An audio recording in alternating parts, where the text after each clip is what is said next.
Hello friends आम्भे माने एबे city exam रे जियोग्राफी रो आसुथिबा किछि सिलेक्टेड क्वेश्चन डिस्कशन करिवु जहा कि आपण मानक पई बहुत इंपोर्टेंट। आपण जदि सिटी एग्जाम पई सीरियसली प्रिपेयर होचंती ताले वीडियो को प्रथम रु शेष पर्यंत देखंतु काहे कि ना एई टाइप रो क्वेश्चन ही आपनकर एग्जाम रे आसीबो। आपण जदि प्रतिदिन एई भली वीडियो देखिबा को चाहउचंती ताले हम चैनल को सब्सक्राइब करंतु एवं नोटिफिकेशन बटन को ऑन करि रखंतु जहाँफल नेक्स्ट वीडियो जितेबाला भी अपलोड हो आपने जानीपारे आपंक एग्जाम प्रिपेरेसन हो पारे। तेज चलतु आज क्वेश्चन आंसर कौन रही डिटेल्स डिस्कसन करवा। तो फ्रेंड्स 1 नंबर रु 30 नंबर पर्यंत आम मैंने पूर्व क्लास डिस्कसन करूँ आपण मैंने निहत भाव देखिथे जदि देखी ना ताले वीडियो डिस्क्रिप्शन में मुझे लिंक दे देछि आपण मैंने सेठारे क्लिक करी देखि नियंतु। मो पूर्व क्लास आपको दुईटी क्वेश्चन एठारे पचारि जार आंसर मुझे कही नथिली आपने कही कमेंट बॉक्स में जनापी तेणु आपने जनईले बहुत जनकर आंसर ठीक अच्छी तेणु मु तार आंसर जन दूची। देखो तो ए क्वेश्चन आंसर मुझे कही नी आपको केउ ग्रहटी पृथ्वीर निकटवर्ती शुक्र बृहस्पति बुध नेपच्यून। तो यार राइट आंसर है ऑप्शन ए शुक्र। नेक्स्ट क्वेश्चन रही 20 नंबर क्वेश्चन जहाँकि चंद्र ग्रहण केबे होता है ए क्वेश्चन आंसर आपको जन नी आपको कमेंट बॉक्स में जनापी तेणु आपने कमेंट बॉक्स में जनईले समस्त आंसर प्रायत ठीक अच्छी। देखो यार आंसर है चंद्र ग्रहण केबे होता है यार आंसर हो ऑप्शन सी जेतेबेले सूर्य और चंद्र मध्य पृथ्वी अवस्थान करे। ठीक अच्छे तेरे चलतु आज क्वेश्चन आंसर कौन रही आम डिटेल्स डिस्कसन करवा जहाँकि आमर 30 नंबर पर्यंत आम डिस्कसन करूँ तो आम 31 नंबर पाखर आ बाकी क्वेश्चन जहाँ भी रही सिलेक्टेड क्वेश्चन डिस्कसन करूँ। देखो आज फास्ट क्वेश्चन कौन रही मांटाल केउ स्तर रे देखा जाए पृथ्वीर भू उपरिस्थ स्तर कोर भूतकर निम्न स्तर कौन सीटी ठीक नुहे। राइट आंसर होची ऑप्शन सी भूतकर निम्न स्तर। केउ खनिज पदार्थ द्वारा कोर गठित होइछि सिलिका एल्युमिनियम निकेल और लौह मैग्नेशियम। राइट आंसर होची ऑप्शन सी निकेल और लौह। निम्नोक्त केउटी प्राथमिक शिलार अंतर्गत आग्नेय शिला स्तरीभूत शिला बा अवक्षिप्त शिला रूपांतरित शिला कौन सीटी ठीक नुहे। राइट आंसर होची ऑप्शन ए आग्नेय शिला। केउटी आग्नेय शिला नुहे बासालट ग्रानाइट चूर्ण पत्थर बालुका प्रस्तर। राइट आंसर होची ऑप्शन डी बालुका प्रस्तर। बालुका प्रस्तर केउ शिलार उदाहरण अवक्षिप्त शिला आग्नेय शिला रूपांतरित शिला कौन सीटी ठीक नुहे। तार राइट आंसर होची ऑप्शन ए अवक्षिप्त शिला। केउटी पृथ्वीर जाँला ग्रह नेपच्यून बृहस्पति शुक्र मंगल। तार राइट आंसर है ऑप्शन सी शुक्र। केउटी एक सौर जगतर आभ्यंतरीण ग्रह नुहे शुक्र शनि बुध मंगल। राइट आंसर होची ऑप्शन बी शनि। मेंटल रो ऊपरी स्तर को कौन कहा जाए लिथोस्फीयर एक्सोस्फीयर आयोनोस्फीयर एथेनोस्फीयर। यार राइट आंसर होची ऑप्शन डी एस्थेनोस्फीयर। निम्नोक्त कहार परिधि सर्वाधिक मेरुवृत्त कर्कट क्रांति विषुव रेखा मकर क्रांति। राइट आंसर होची ऑप्शन सी विषुव रेखा। केउटी पृथ्वीर सबुठारु पतला स्तर कोर मांटाल भूतक कौन सीटी ठीक नुहे। राइट आंसर होची ऑप्शन सी भूतक। निम्नोक्त केउटी प्राकृतिक उपग्रह इनसैट आईआरएस एजुसैट चंद्र। राइट आंसर होची ऑप्शन डी चंद्र। नेक्स्ट क्वेश्चन देखो केउ ग्रहटी सूर्यर निकटवर्ती शुक्र शनि बुध बृहस्पति। राइट आंसर होची ऑप्शन सी बुध। तो फ्रेंड्स देखो ये क्वेश्चन टी बेले बेले आप भूल कर दियंती बहुत टाइम रे आसे सूर्यर निकटवर्ती आ बहुत टाइम रे आसे पृथ्वीर निकटवर्ती तेणु आपण मैंने क्वेश्चन टी को भल भाव बुझी आंसर देवे जदि एठारे सूर्यर निकटवर्ती देथिबो ताले एठारे बुध ठीक करिवे जदि एठारे आमे माने जेमति पूर्वरु डिस्कशन एबे करिके आसिलु पृथ्वीर निकटवर्ती हेले आपण माने जदि शुक्र ऑप्शन थिबो ताले शुक्र को क्लिक करिवे कहीं ना बहुत पिला एठारे कंफ्यूज होई भूल आंसर देकी पळे आसंती माने जानिथिबे किंतु भूल आंसर देकी पळे आस्थिबे। ठीक अच्छे तेणु आपण मैंने आदौ कन्फ्यूज हेबे नहीं भल भाव क्वेश्चन को बुझी तार आंसर देवे। नेक्स्ट क्वेश्चन देखंतु केउ ग्रह द्वयर मध्यवर्ती अंशरे ग्रहाणुपुंज देखा जाए शनि और बृहस्पति मंगल और बृहस्पति पृथ्वी और मंगल पृथ्वी और शुक्र। तो यार राइट आंसर होची ऑप्शन बी मंगल और बृहस्पति।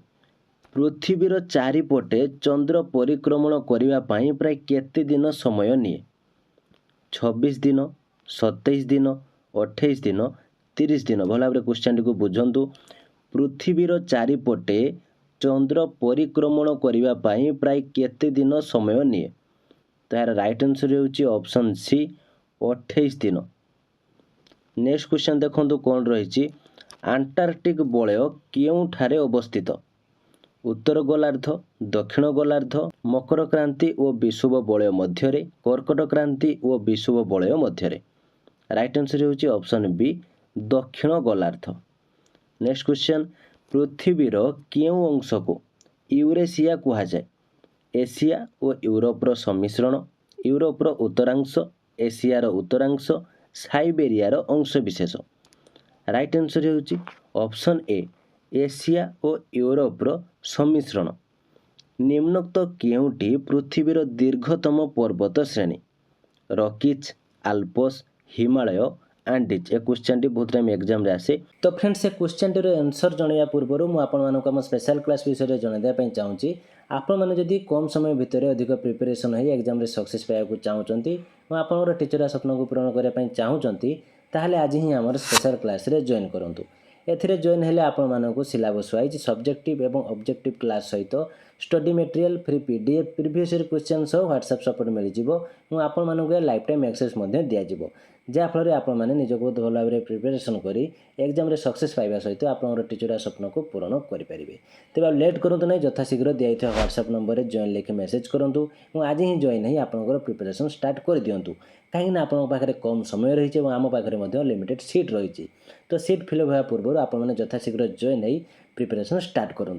तेज चलते आम क्वेश्चन उपरकू जावा। आम क्वेश्चन कौन रही निम्नोक्त केउटी पृथ्वीर दीर्घतम पर्वत श्रेणी यार राइट आंसर होची option D aunties.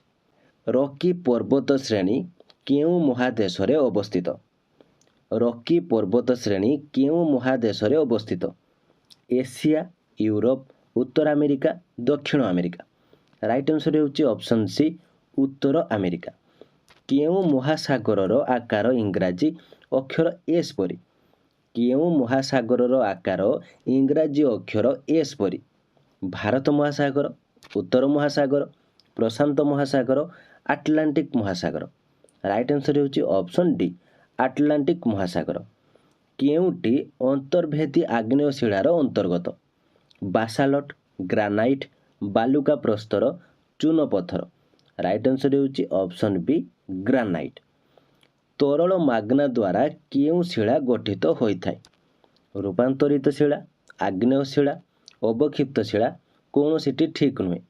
Right answer होची ऑप्शन बी आग्नेयशिला। भूगर्भर सर्वनिम्न स्तरर नाम कौन तार राइट आंसर होची ऑप्शन ए कोर।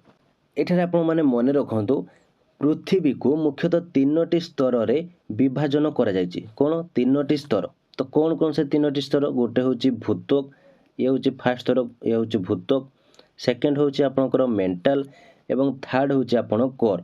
कोर मध्य दुई भाग में विभक्त कराइछि जहाँकि बाह्य कोर एवं अंतकोर। भूत्वक होची आपनकर ये होची भूत्वक एटार फास्ट ये होची आपनकर पतला स्तर 0.5% बुझिपाले। भूत्वक जहाँकि फास्ट रही ताहा होची ऊपर पतला स्तर 0.5%। मो मेंटल सेकेंड अच्छे आपनकर मेंटल मेंटल होची स्फटिक आग्नेय और रूपांतरित अम्लीय शिला स्तर जहाँकि होची 16%। और बाह्यकोर और अंतकोर जहाँ भी रोचे जोटा केंद्र आम जोटा को कहचे बाह्यकोर अंतकोर ताहा होची 83.5%।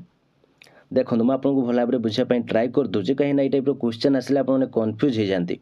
देखो धरा जाऊ पृथ्वी ये हूँ आमर पृथ्वी पृथ्वीर यहाँ हूँ आमर सेंटर पॉइंट बा यह हूँ आमर केंद्र पृथ्वीर ये जो उपरी भागटा आम कौन कहे भूत्वक भूत्वक बुझिपाले।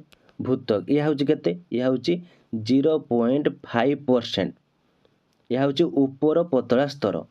तापर आपंकर रोचे कौन मेंटाल, यहाँ हूँ मेंटाल। मु खाली कहीदे आप भल भाव नोट करदे। यह हूँ मेंटाल। मेंटाल कौन ना स्फटिक आग्नेय और रूपांतरित अम्लीय शिला स्तर, यह हूँ 16%। देखो एठार जो पॉइंट रोचे माने आप जो केन्द्र रोचे, केन्द्र पुणी कौन यार यहाँ हूँ आम कौन कहे कोर। कोर कहे यार अंतकोर एवं बाह्यकोर, बुझे माने केन्द्र अंतकोर एवं बाह्यकोर अच्छी। अंत मान जोटा भितर, बाह्य जोटा बाहर कोर जोटा, तो ताहा हूँ 83.5%। ठीक अच्छे। तो आप भल भाव मन रखिथे। तो जिते आपको यही टाइप क्वेश्चन आसो, एठार देखो जमी रही भूगर्भर सर्वनिम्न स्तर नाम कौन।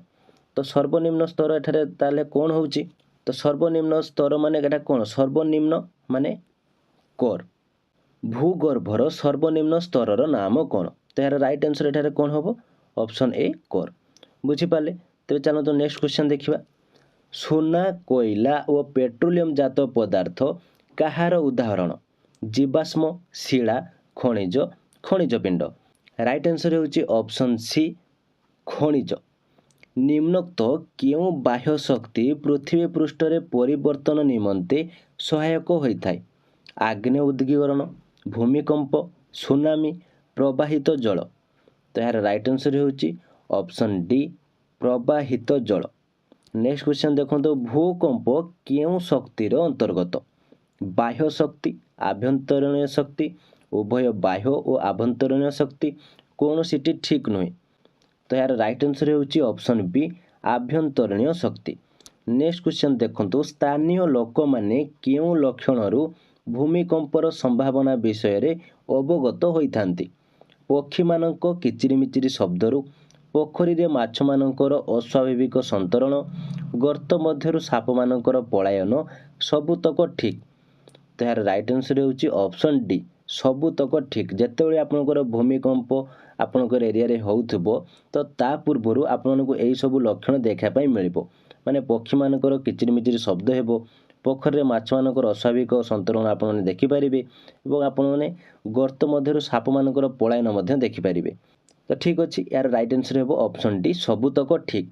नेक्स्ट क्वेश्चन देखो कौन रही, क्यों उक्तिटी भूकंप उपकेन्द्रर संज्ञा, भूतकरे जो स्थान भूचलन आरंभ होता है, भूगर्भरे भूचलन ठीक उपरकू रही भूपृष्ठर सही स्थान, जो स्थान भूचलन द्वारा सृष्टि क्षयक्षति दृष्टिगोचर होता है, कौन सीटी ठीक नुहे। राइट आंसर होची ऑप्शन बी भूगर्भरे भूचलन ठीक उपरकू रही भूपृष्ठर सही स्थान। नेक्स्ट क्वेश्चन देखो कौन रही, सिस्मोग्राफ कहा सहित संपृक्त, सिस्मोग्राफ कहा सहित संपृक्त, घूर्णिबात्या, भूस्खलन, आग्नेय उद्गीरण, भूमिकंप। राइट आंसर होची ऑप्शन डी भूमिकंप। क्यों क्षयकारी शक्ति द्वारा अश्वक्षुराकृति ह्रद सृष्टि होता है, पवन, नदी, भूगर्भ जल, बरफ। राइट आंसर होची ऑप्शन बी नदी। ठीक अच्छे। नेक्स्ट क्वेश्चन देखो, निम्नोक्त क्यों कारणरू भूपृष्ठरे आकस्मिक परिवर्तन देखा जाए, भांग, आग्नेय उद्गीकरण, समुद्र तरंग, नदी। राइट आंसर होची ऑप्शन बी आग्नेय उद्गीकरण। तो फ्रेंड्स एठारे मध्य आहरी बहुत गुड़े क्वेश्चन रही जहाँकि आपको बहुत सिलेक्टेड क्वेश्चन जहाँकि आम नेक्स्ट क्लास डिस्कसन करूँ। तो आज जहाँ भी आम क्वेश्चन डिस्कसन करूँ 60 नंबर पर्यंत आपने भल भाव में मन रखु, या बारंबार आप भिडियो गुड़िक देखूँ, प्राक्ट करूँ। और बहुत गुड़े सिलेक्टेड क्वेश्चन लिंक मुझे भिडियो डिस्क्रिप्शन दे देती, से सब देखिए आपने प्रिपेरेसन करेंगे। तो फ्रेंड्स ये थी आज क्लास केमी लगे, जब किसी डाउट थाई कमेंट बॉक्स निश्चित भाव में जनातु। भिडियो भल लगी लाइक करूँ और आपंकर सांगसाथी जदि सीटी प्रिपेयर होती सेयार करूँ, जहाँफल से जापर निजक एग्जाम प्रिपेरेसन करेंगे। तो आपण मैंने जब आम चैनल नुआ अच्छा आम चैनल को सब्सक्राइब कर नोटिफिकेशन बटन को ऑन कर रखुद, कहीं चैनल माध्यम सिटी रिलेटेड बहुत गुड़े सिलेक्टेड क्वेश्चन आम डिस्कसन करुचे, जहाँकि प्रतिदिन आम क्लास होती। तेणु आपण मैंने प्रिपेयर करेंगे, बहुत गुड़े सिलेक्टेड क्वेश्चन पाइपर। तो आज ये थैंक यू।